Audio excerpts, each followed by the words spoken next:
But hello everyone.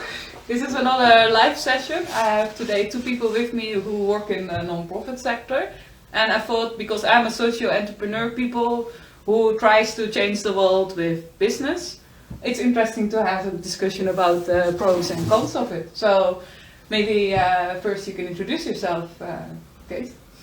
I'm Kees, and I work at the regulator on charities in the Netherlands, and I do assessments of charity organizations. My name is Diederik. I'm a colleague of Kees.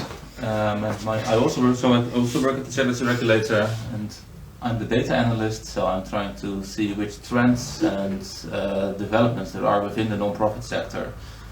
Like why do donors give, how do they give, which manners, and also this topic like increase in businesses and combination between business and charity.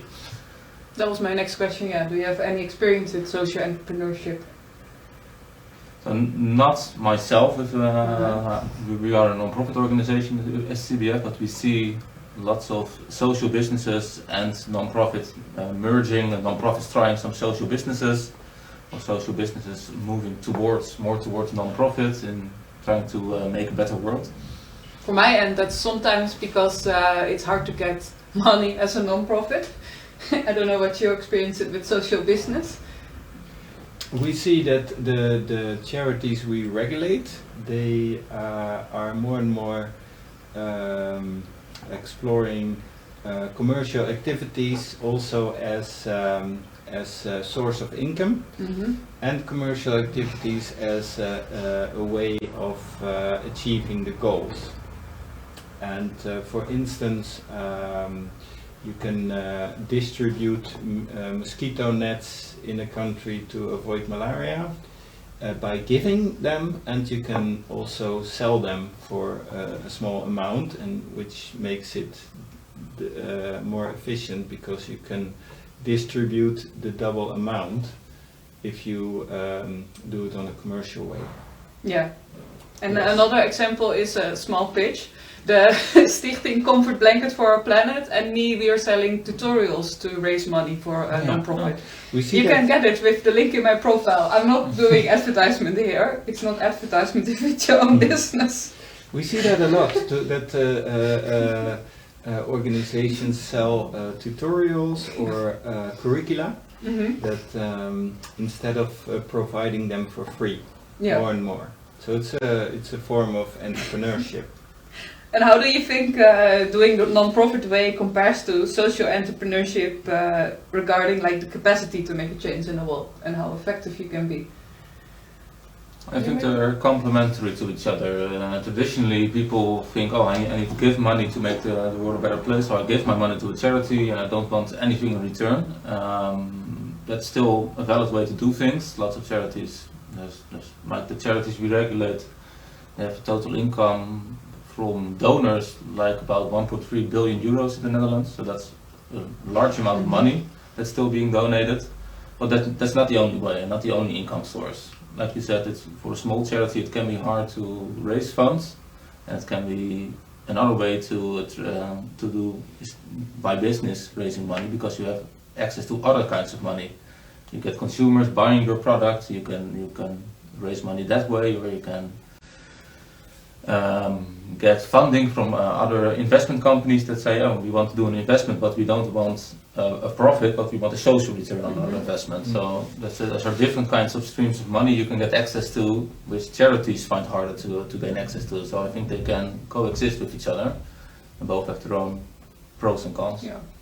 So we see more and more organizations or people that you see a problem or a thing you want to solve in the world, and you can there's various way of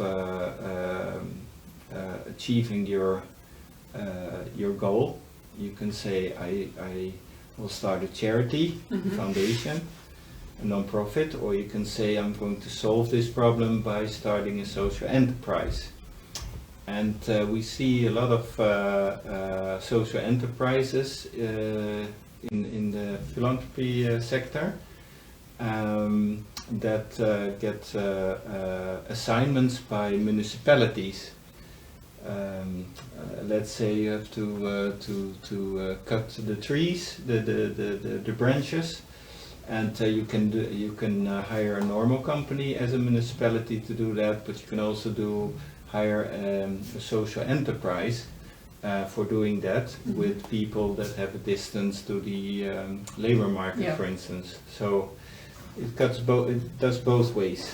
Yeah, it's interesting because I wanted to really do something good for the world, and then a coach of mine advised me to start a social entrepreneur business because it would more guarantee income. She thought it would be more stable in the long run, and that would also give me as an entrepreneur person more peace of mind as well. Because I noticed that subsidies are also very hard to get on like a permanent base. You get them for maybe a project, and yeah, that was the thinking. I think that's kind of true still. Yeah. What would you do in producing the quilted products? Yeah. And there's also way you can sell those products. You can, like case that you have opportunities to employ maybe people with some distance to the labor market, or so you can reach your goals in multiple ways by selling the product, by working with the people you are doing this all. You're doing this for. So I think you need to look at it on a case-by-case basis. So you can say, I think it always starts. Hey, ik ga er vandoor. Yeah, I'm live. But Okay. Hi. You're live. We have many people here. I will introduce him to everybody later. Yeah. Have Yeah. a good weekend. For sure. So cool. Bye. Yes. Have fun. Bye. Bye. Bye. Anyhow, there's many people here. I will introduce him later. He makes furniture from old floors. I think I was saying like, regardless if you're doing it the non-profit way or the social enterprise way, it starts with you want to make something better in the world. You recognize something that's not good and you say, I want to do something better, and you need to find the right way to do that which fits your goals and your way of how you like to work. And it can be the charity route, and other people like the... And how would you compare, like, what's the big differences in opportunities and weaknesses between non-profit and social entrepreneurship? Like, how do you decide which one you do? That is when there is a demand in the market, and customers are willing to pay for it, like municipalities that have lots of demands that they want to have things done. Then it's better to start a social enterprise, I think, and to keep people busy that have a need. Then it's better to start a social enterprise than to start a charity. But we see other things like fundraising organizations that raise a lot of money that has to be distributed to other organizations to do activities by doing good. That's more the charity. Then you would start a foundation, a non-profit charity, because you're just transferring money to achieve your goal. Also, maybe if you else. do more abstract things like solving hunger or something. Yes. Yeah. Non-profit would be easier, but you also see some social enterprises who sell products and give it to charity, part of it that's not related. So there's even more overlap these days, I think. But what do you think? I agree with what you guys both said. Like it's important what kind of product do you have as a charity or as a business, and is there a market for it to market it? And if you have a marketplace for it, it can be extra beneficial. Like Kay said, like the example with the mosquito nets.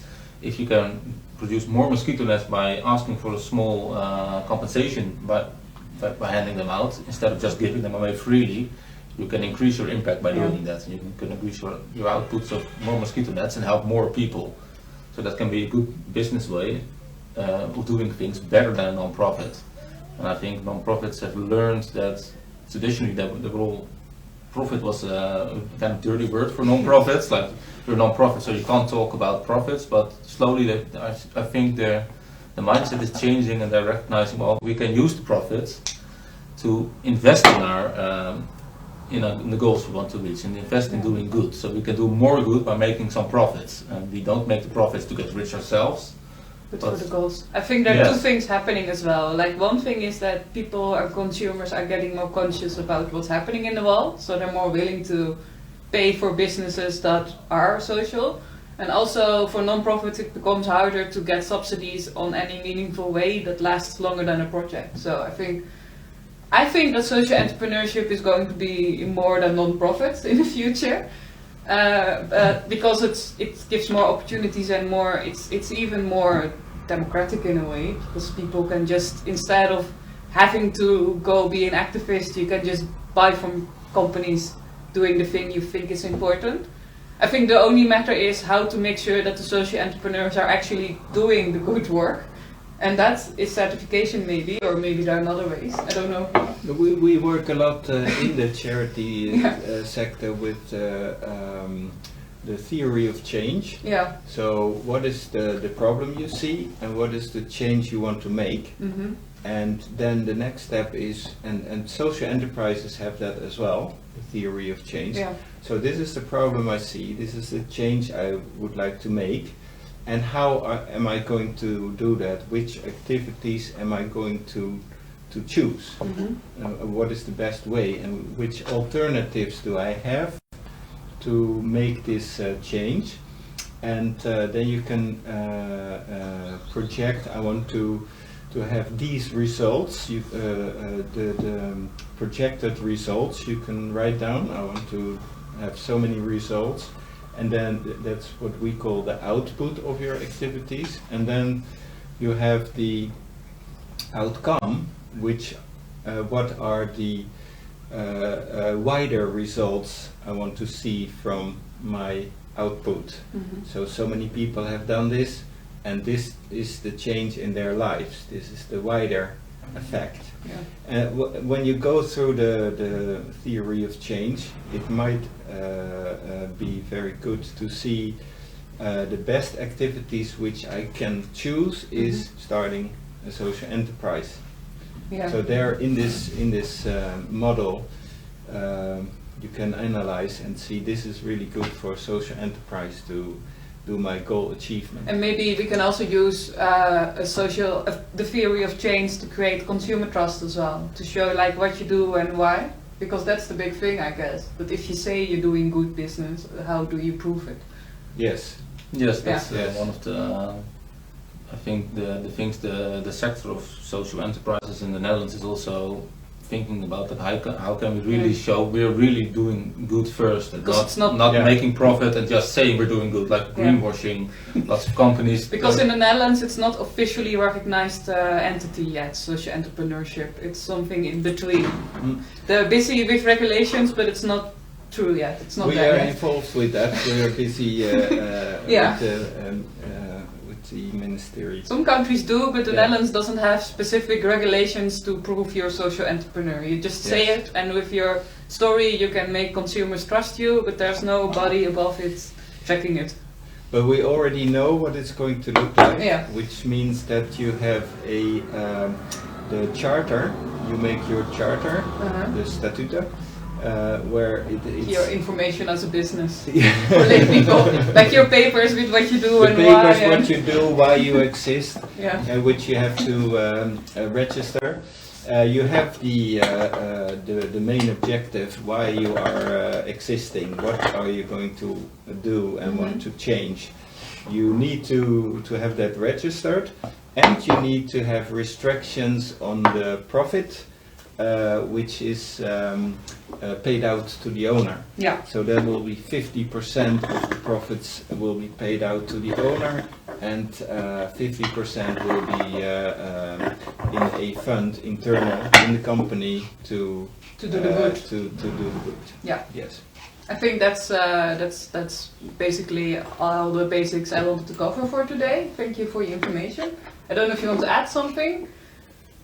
No, like you said, I'm very interested in seeing if we're having this conversation in 10 years' time, how far. Or if you're out of a job. If I'm out of a job, maybe we can audit the social enterprises then. But I'm very interested to see how this develops further, because I think there's a lot of future in combining the two and not seeing them as two different separate entities, but I think they will combine more and more, and that will be a new trend. And you? That's the same. We see these trends, and I think it's interesting to see how they evolve. And I think this is the social entrepreneurship will grow enormously. And now we're already joined here today. We are joining one, so We are learning how to quilt, so that's not necessarily being a social entrepreneur, but it's getting them into what I do. Thanks everybody for joining, and if you have any questions you can drop them in the comments and I'll pass them on, and have a good day everyone. thank you. Bye. Bye-bye.